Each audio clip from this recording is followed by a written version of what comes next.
Evangelho de Marcos, capítulo 8, vamos seguir do verso 27 até o capítulo 9, verso 1, nesta noite. Diz o texto assim: Jesus foi com os seus discípulos para os povoados próximos a Cesareia de Filipe. No caminho perguntou aos discípulos: quem os homens dizem que eu sou?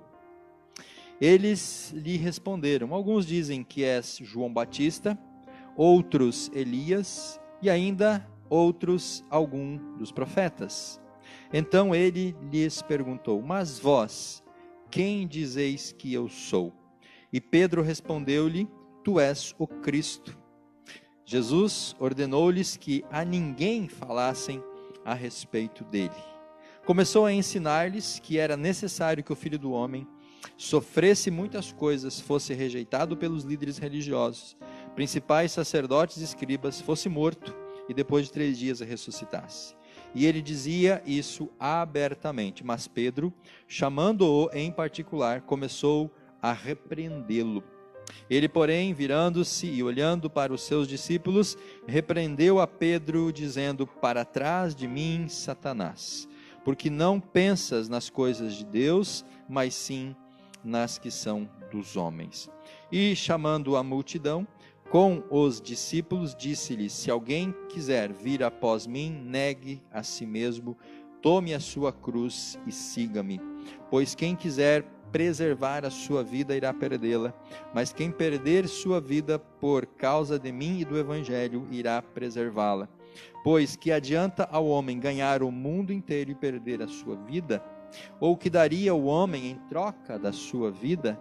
Quando o Filho do Homem vier na glória de seu Pai com os santos anjos, ele também se envergonhará de quem se envergonhar de mim e das minhas palavras nesta geração adúltera e pecadora. Disse-lhes mais: em verdade vos digo que dentre os que estão aqui há alguns que de modo algum provarão a morte, até que vejam o reino de Deus chegando com poder.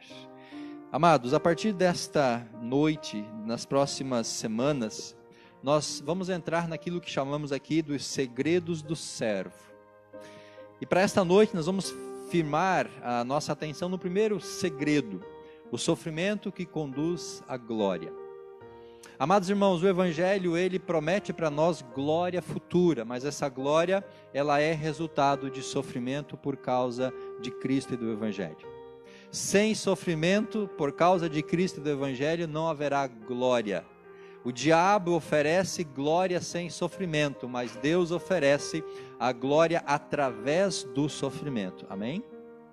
Esse é um dos segredos que Jesus agora vai apresentar para os seus discípulos. E ele vai usar a sua própria pessoa como exemplo. É isso que nós vemos aqui no texto. Olha, eu estou indo para Jerusalém, eu estou caminhando para a cruz. Eu vou morrer na cruz, eu vou me entregar na cruz. Depois de 3 dias eu vou ressuscitar. Então, ele está trazendo para os seus discípulos esse que é um dos 3 segredos que nós vamos apresentar nas próximas mensagens. Quais são os outros 2 segredos? O segundo segredo é que o poder vem através da fé. E o terceiro segredo é que o serviço ele conduz à honra. Até o final do capítulo 9, nós vamos ver esses 3 segredos messiânicos que Jesus revela para os seus discípulos. E nós nessa noite vamos então enfatizar essa primeira parte, essa questão do sofrimento, que tem como finalidade, tem como objetivo final a glória. E nós, irmãos, precisamos entender esses segredos e precisamos viver e aplicar esses segredos se nós queremos ser discípulos que agradam ao coração de Deus. Nós precisamos entender que o sofrimento por Jesus, ele vai nos levar para a glória eterna, ou vai nos levar para a glória vindoura. Quando nós sofremos em nome por amor de Jesus, o que nos espera é a glória de Cristo. Nós temos que entender que o poder vem através da fé, é a fé que nos dá o poder e a autoridade. Os discípulos estavam vivendo essa experiência de realizar sinais, prodígios através da fé.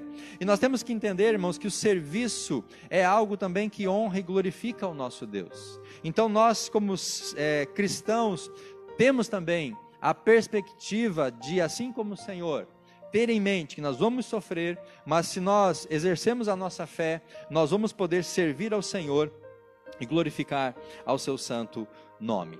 Jesus, ele desde o começo do evangelho vem preparando os discípulos para esse diálogo, para essa conversa. Jesus, ele se apresentou até aqui como o servo que faz, o servo que age, o Jesus que cura, o Jesus que abençoa, que expulsa demônios, o Jesus que faz, o servo que agiu com o poder e autoridade de Deus. Mas tudo aquilo que Jesus fez e ensinou era uma preparação para chegar nesse momento crucial do ministério de Jesus e da sua caminhada com os discípulos, de revelar a eles estes segredos messiânicos. Jesus vem preparando os seus discípulos para esse momento e para esse tempo. E agora então, irmãos, chegou a hora de Jesus ter essa conversa ou de tocar nesse assunto com os seus discípulos. Jesus precisava revelar a ele o que lhe aconteceria. Jesus precisava revelar aos discípulos o que estava preparado para ele, o seu caminho até Jerusalém, a sua vida, a sua morte na cruz, a sua entrega para que o plano de Deus pudesse então ser realizado. E Jesus escolhe um local atípico para fazer essa revelação. O texto diz no verso 27 que Jesus foi com os seus discípulos para os povoados próximos da Cesareia de Filipe. Jesus sai ali daquele contexto do mar da Galileia, Jesus sai ali de Cesareia, de Betsaida, daquela região, e agora ele vai para o norte, para o extremo norte, ele vai para um domínio de Filipe. Naquele tempo o império era dividido em várias regiões, e agora Jesus vai com seus discípulos, conforme Marcos registra, até Cesareia de Filipe. No pastoral do boletim você tem ali um texto mais amplo falando um pouquinho sobre essa questão cultural desta região. Era um lugar, Cesareia de Filipe, pagão. Lá havia um templo para o deus Baal, lá havia uma fonte onde se acreditava que era a origem do rio Jordão, e nessa fonte havia ali também uma cratera onde, segundo a cultura, havia nascido o deus Pan, que era um deus da natureza. Além de todo aquele contexto religioso, ali na Cesareia de Filipe, no alto da montanha, havia um templo dedicado ao imperador romano, um templo de mármore branco, e quando a luz do sol batia, refletia nas pessoas. Então era um lugar onde as pessoas iam lá para encontrar uma divindade, para reconhecer um Deus. E Jesus escolhe esse ambiente, esse lugar, para ali se revelar para os seus discípulos como o único Deus, como o único Senhor, como o único que deveria ser adorado. E é por isso que Jesus então vai fazer aos discípulos essa pergunta que ele faz aqui na sequência. Então, nesse ambiente pagão, nesse ambiente religioso, nesse ambiente onde despertava a cultura religiosa do povo, Jesus vai se apresentar como o Messias, como o Senhor e como o Salvador. E no primeiro momento nós temos aqui, irmãos, a partir do verso 27 até o verso 30, aquilo que a gente chama da confissão de Pedro. E nessa confissão, Pedro tem uma iluminação e ele faz uma grande descoberta. Qual é a descoberta de Pedro? De que Jesus era o Senhor, de que Jesus era o Messias. Não era César o Senhor, não era os Baalins, os deuses a serem adorados, mas era Jesus Cristo como Filho de Deus. E Marcos registra isso então a partir do verso número 27. Nesse caminho, nessa conversa com os discípulos, ele pergunta para os discípulos: quem os homens dizem que eu sou? Irmãos, não faz muita diferença saber o que as pessoas pensam de nós, a não ser para reforçar o nosso orgulho, mas faz muita diferença nós sabermos o que as pessoas pensam sobre Jesus. Porque aquilo que as pessoas pensam sobre Jesus revela o que elas entendem e o quanto elas se comprometem com Jesus. Então Jesus olha agora para os seus discípulos, naquele ambiente pagão, ele faz esta pergunta: quem os homens dizem que eu sou? O que vocês ouvem ao meu respeito no meio da multidão? E aí nós temos uma resposta muito parecida com aquela resposta lá no primeiro capítulo, onde Jesus ele se apresenta, e depois lá quando ele está no palácio de Herodes, lembram quando Herodes ouviu dos milagres de Jesus e começaram a discutir sobre quem era o Senhor? E aí os discípulos responderam no verso 28, olha Senhor, alguns dizem que o Senhor é João Batista, porque Jesus e João tinham uma certa similaridade, embora um pouco diferentes no jeito de vestir e no modo de pregar, mas para algumas pessoas era João Batista. O próprio Herodes, naquele contexto, acreditava que Jesus era o João Batista que havia ressuscitado para atormentá-lo. Algumas pessoas pensaram que era o João Batista que tinha ressurgido dos mortos. Aí o texto diz que outros pensavam que era Elias, o profeta Elias, tão aguardado pelo povo judaico, o profeta que viria preparar o caminho para o Messias. Havia essa cultura na tradição dos judeus de que antes da vinda do Messias, veria o profeta Elias preparando o caminho. Então muitos, olhando para Jesus, seus milagres, entendiam, não, ele é o profeta Elias que está preparando o caminho para o verdadeiro Messias. E Marcos diz ainda, alguns dos profetas, e talvez aqui na imaginação das pessoas, o profeta Jeremias seria uma personalidade de Jesus, porque Jesus e Jeremias tiveram muitas similaridades. Mas aí, meus irmãos, Jesus volta novamente no verso 29 para os discípulos, e Jesus pergunta, mas e vocês? Quem dizem que eu sou? Não me importa saber o que as pessoas lá de fora pensam sobre mim. Eu quero saber o que vocês pensam sobre mim. Vocês que têm caminhado comigo até agora. Vocês que eu tenho ensinado e preparado para seguir levando a minha mensagem. Eu quero saber o que vocês pensam sobre mim. Eu quero saber o que está no coração de vocês em relação à minha pessoa. Eu quero saber o quanto vocês conhecem sobre a minha pessoa. Lá na Cesareia de Filipe, meus irmãos, as pessoas poderiam declarar que César era Senhor, e através dessa declaração, obter benefícios do governo, do Estado, receber a cidadania romana.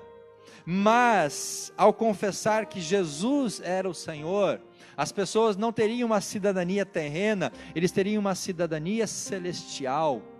Então era importante para Jesus saber o que estava na mente e no coração dos seus discípulos. E aí então Pedro se levanta e diz, tu és o Cristo, tu és o Filho do Deus vivo, conforme Mateus também acrescenta essa outra informação.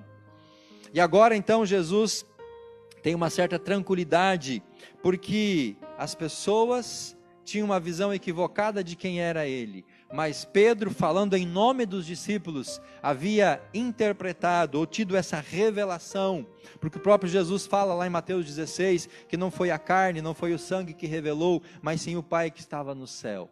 Então, amados, Jesus está ensinando, Jesus está preparando esses homens para levar a mensagem do Evangelho, e era muito importante que Jesus tivesse essa garantia, ou a certeza, a convicção, de que eles saberiam quem era o Senhor.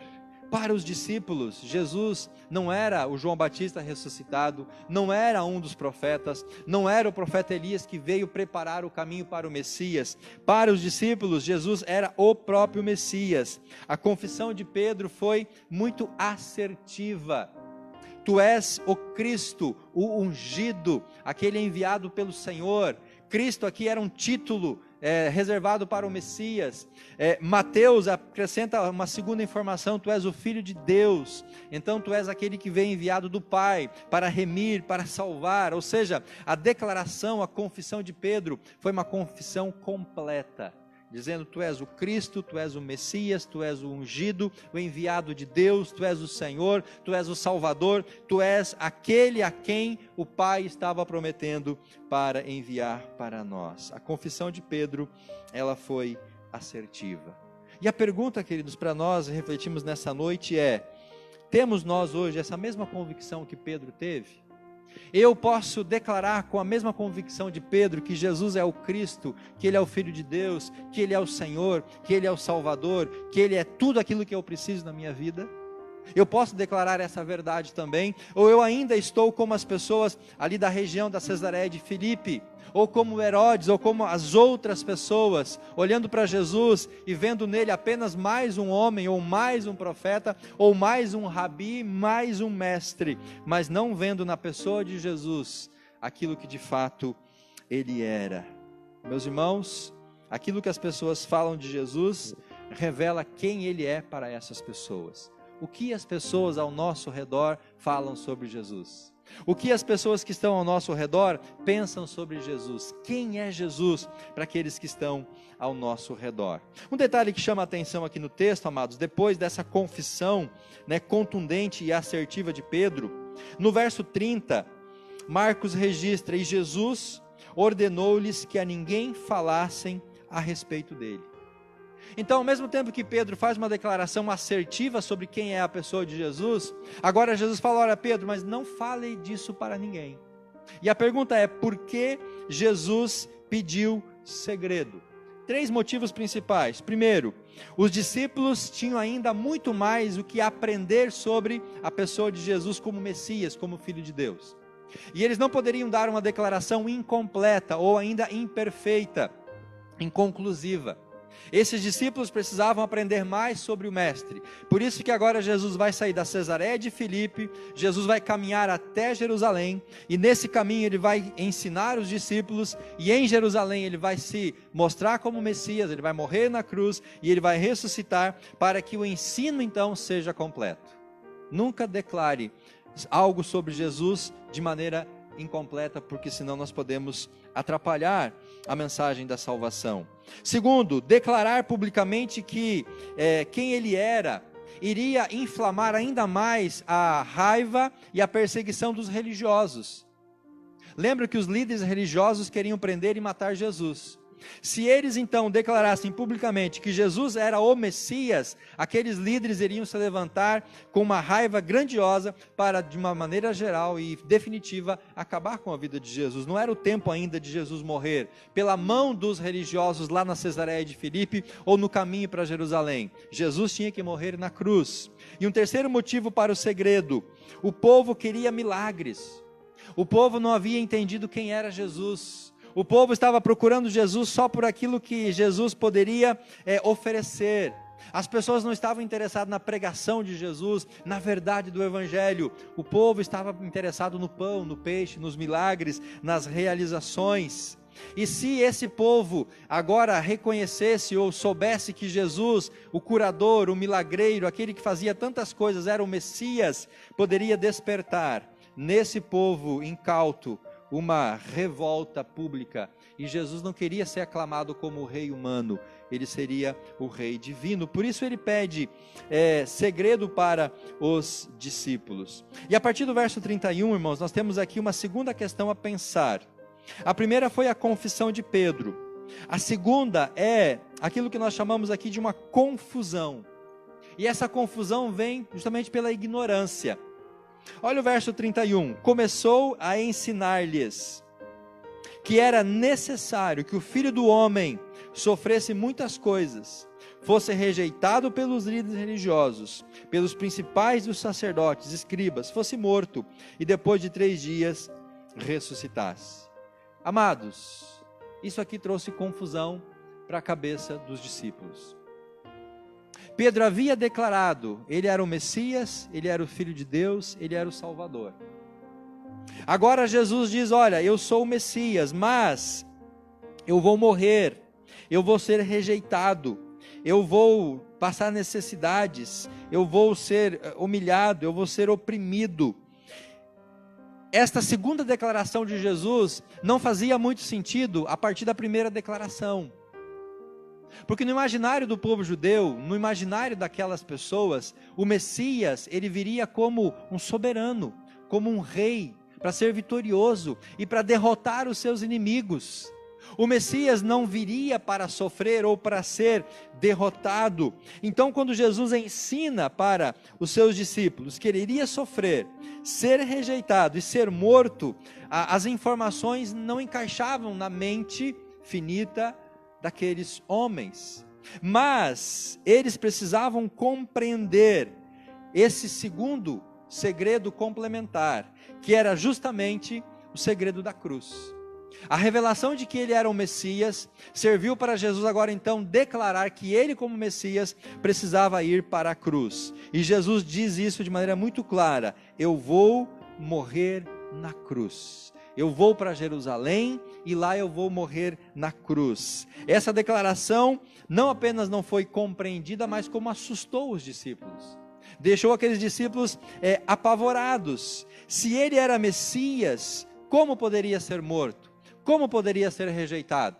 Ele, sendo Messias, não deveria vencer, não deveria governar, não deveria reinar.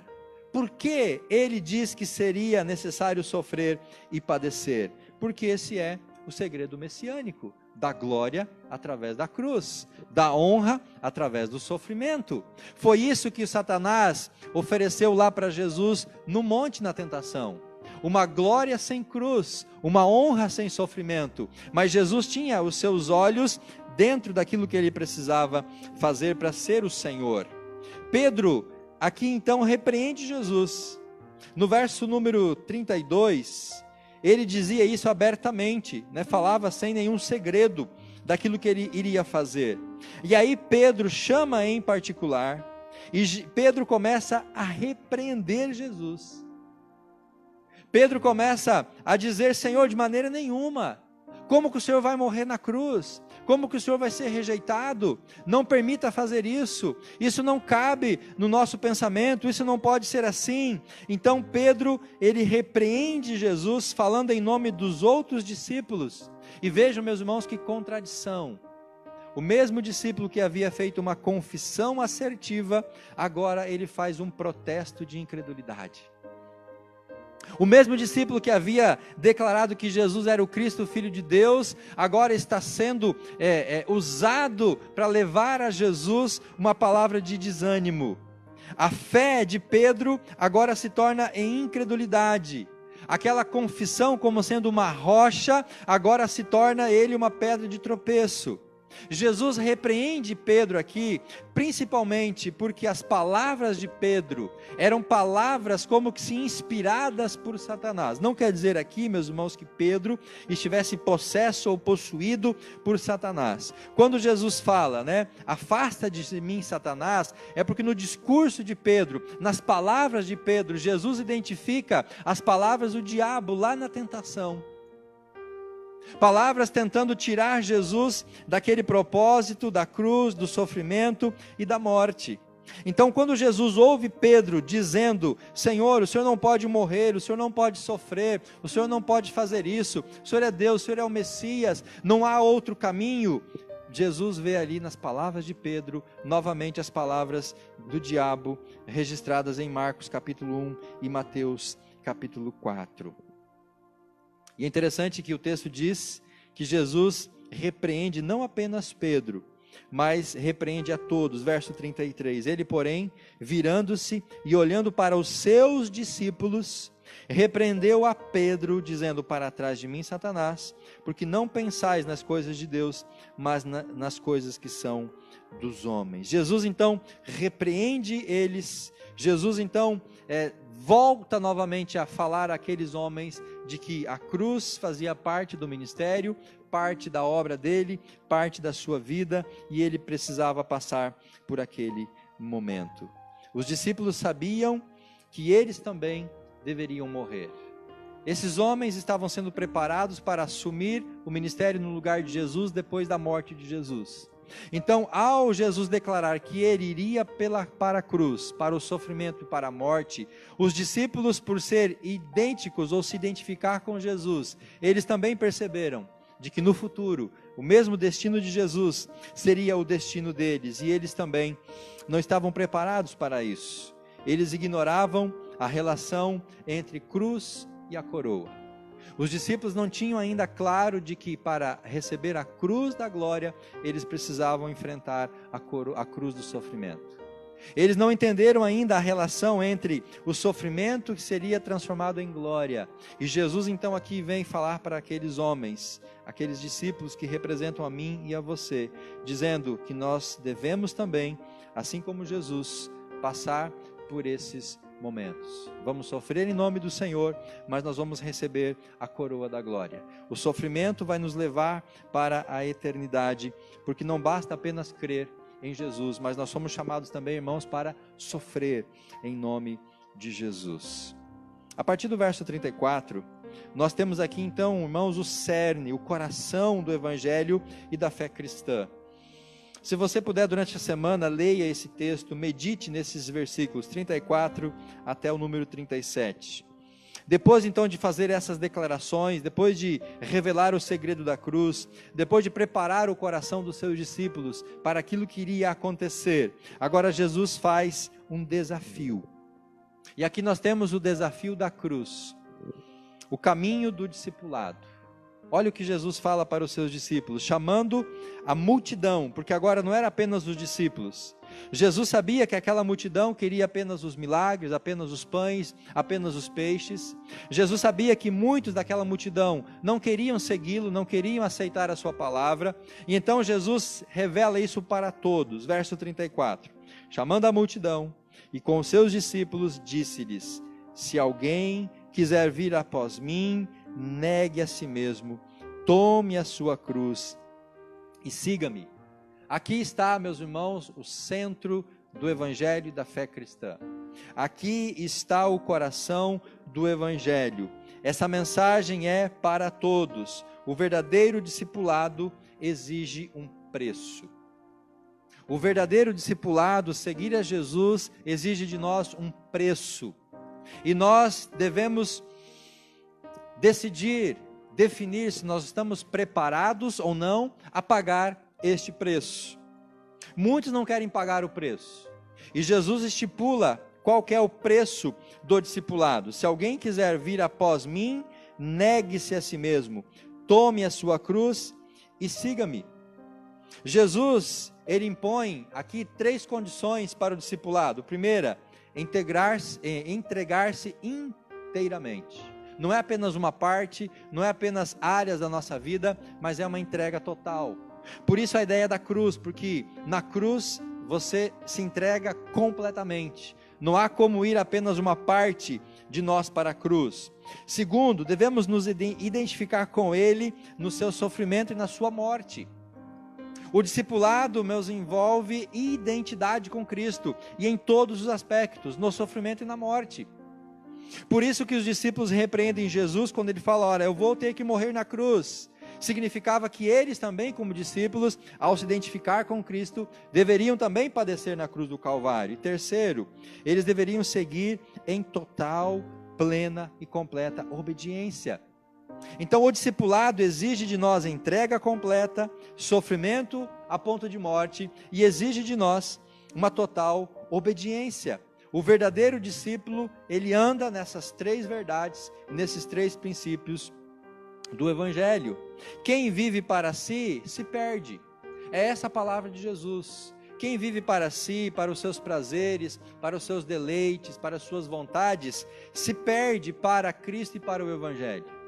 E quando nós perdemos a nossa vida, não há como nós recuperarmos. Agora, quem se entrega a Cristo por amor, este é salvo.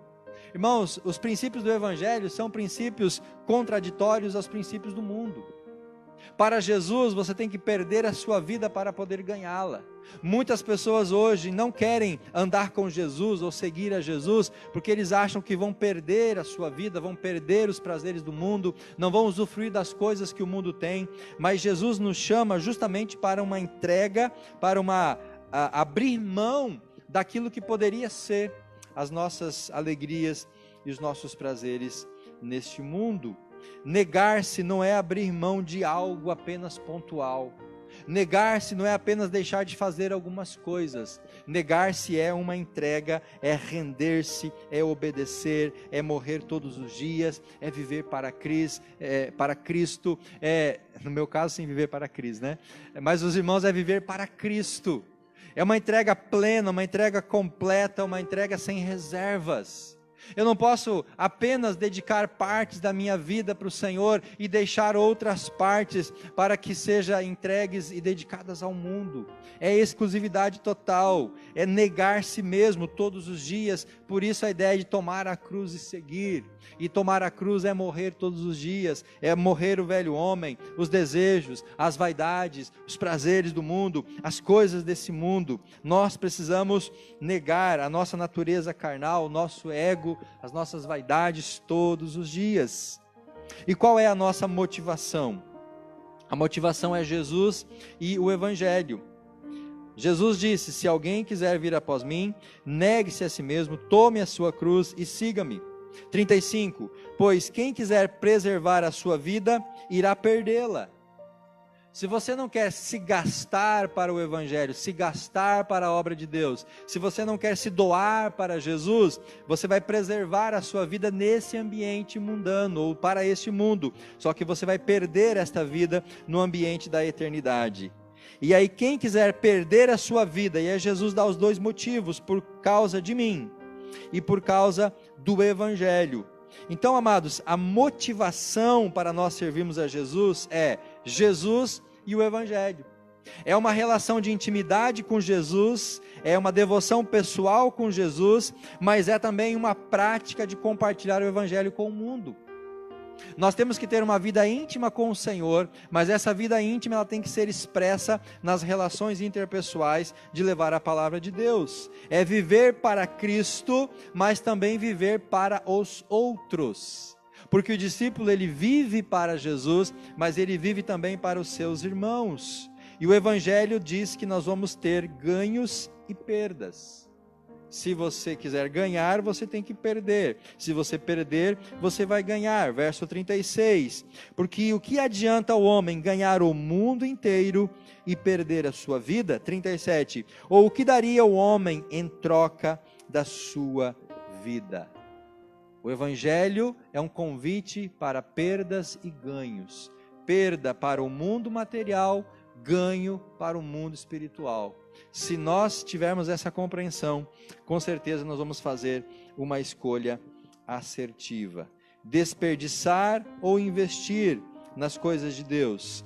Ganhar o mundo ou perder a nossa alma. Ter sucesso diante dos homens ou ter uma vida diante de Deus. É essa a escolha que nós temos que fazer.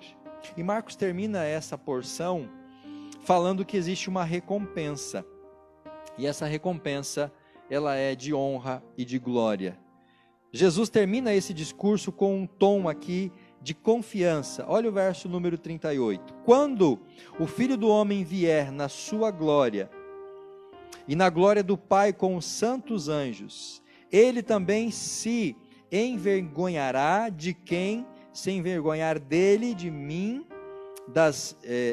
quem se envergonhar de mim e das minhas palavras nessa geração adúltera e pecadora.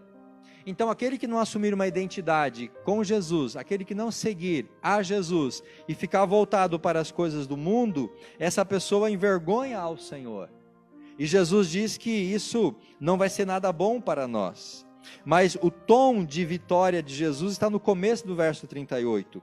Quando o Filho do Homem vier na glória do Pai com os santos anjos. Ele vem vitorioso. Ele vem para reinar. Ele vem para governar, como nós aprendemos na classe do Apocalipse. Jesus dá o tom de confiança. Ele vai morrer, mas ele vai triunfar sobre a morte. Ele vai morrer, mas ele vai vir vitorioso na glória do Pai. Então vejam a questão do sofrimento e glória. Enquanto eu estou aqui com vocês, eu vou sofrer, eu vou padecer na cruz, mas eu vou depois voltar em glória. Então Jesus aponta para o futuro, deixando uma mensagem de esperança. Ele vai triunfar sobre a morte. O rei fiel será fiel àqueles que forem fiéis. Jesus vai ser fiel para quem for fiel a Ele. Se alguém se envergonhar de mim, se você tiver vergonha de Jesus, se você não confessar Ele diante dos homens, se você negar Ele diante dos homens, Ele vai ter vergonha de nós, e Ele vai nos negar diante do Pai que está nos céus. Então o rei que é fiel, ele vai ser fiel com aqueles que são fiéis a Ele. Quem sofrer será recompensado com o alívio. O discípulo que se entregar, que padecer, que viver para Cristo nesse mundo, esse discípulo, esse filho será e terá o alívio na glória do Pai. O discípulo será recompensado, vai ser igual a Jesus e vai compartilhar da glória do Pai. Isso é uma grande bênção para nós, queridos. O verso 1 do capítulo 9, ele fala assim: disse mais ainda, em verdade vos digo, que dentre os que estão aqui, alguns de modo algum vão morrer, até que vejam o reino de Deus chegando com poder. É esse poder que garante para nós a vitória. O que Satanás oferece para nós, queridos? Ele promete glória sem sofrimento. O inimigo oferece para nós glória sem cruz, glória sem pagarmos o preço. Foi isso que ele propôs para Jesus lá na tentação. E o que Deus promete para nós? O sofrimento, mas que terá como recompensa a glória. Então, aquilo que nós vivemos aqui neste mundo para Cristo é o que vai revelar o que nós vamos receber dele na eternidade. Se nós escolhermos nesse mundo a glória dos homens, a glória do mundo, a glória das riquezas, a glória dos prazeres, nós vamos receber o sofrimento eterno. Mas se nós entregarmos a nossa vida ao Senhor, e aqui, por amor a Jesus, estamos dispostos a sofrer por Ele, nós seremos com certeza recompensados com a sua glória. Quer reconhecer a Cristo e viver para Ele? Quem reconhecer a Cristo e viver para Ele, será reconhecido e será recebido na glória. Esta é, meus irmãos, a primeira parte desse segredo messiânico. Jesus oferece para nós a glória, mas essa glória, ela tem o seu preço, ela passa pelo sofrimento, ela passa pela cruz, e nós temos que estar dispostos a pagar esse preço. Amém? O sofrimento da cruz conduz à glória celestial. Obrigado, Senhor, pela tua palavra. É um grande desafio para nós, como discípulos também de Jesus, ouvirmos esta palavra do Senhor. Vemos agora o Cristo numa nova jornada. Não veremos mais o Cristo como aquele curador, milagreiro, que faz sinais, prodígios e maravilhas. Veremos agora um Cristo que está caminhando para Jerusalém, um Cristo que está caminhando para a cruz, um Cristo que sabe que precisa passar pela cruz para o sofrimento, para receber, Pai, a glória celestial. E esta mensagem é uma mensagem para nós hoje como discípulos. Nós também precisamos, ó Deus, entender que a vida que Ele requer de nós é uma vida de abnegação, é uma vida de negação. E por que não pensarmos, ó Pai, também no sofrimento? Negarmos a nós todos os dias, negar os prazeres, negar as alegrias desse mundo, os desejos, as vaidades, para que nós possamos receber a glória celestial. Abençoa a tua igreja, nos dá entendimento para compreender essa verdade, e que possamos, ó Pai, estar dispostos a pagar o preço de seguir ao Senhor. Ó Deus, fazer aquilo que agrada o teu coração. Fala com a tua igreja, abençoa-nos, assim nós oramos em nome de Jesus. Amém e graças a Deus.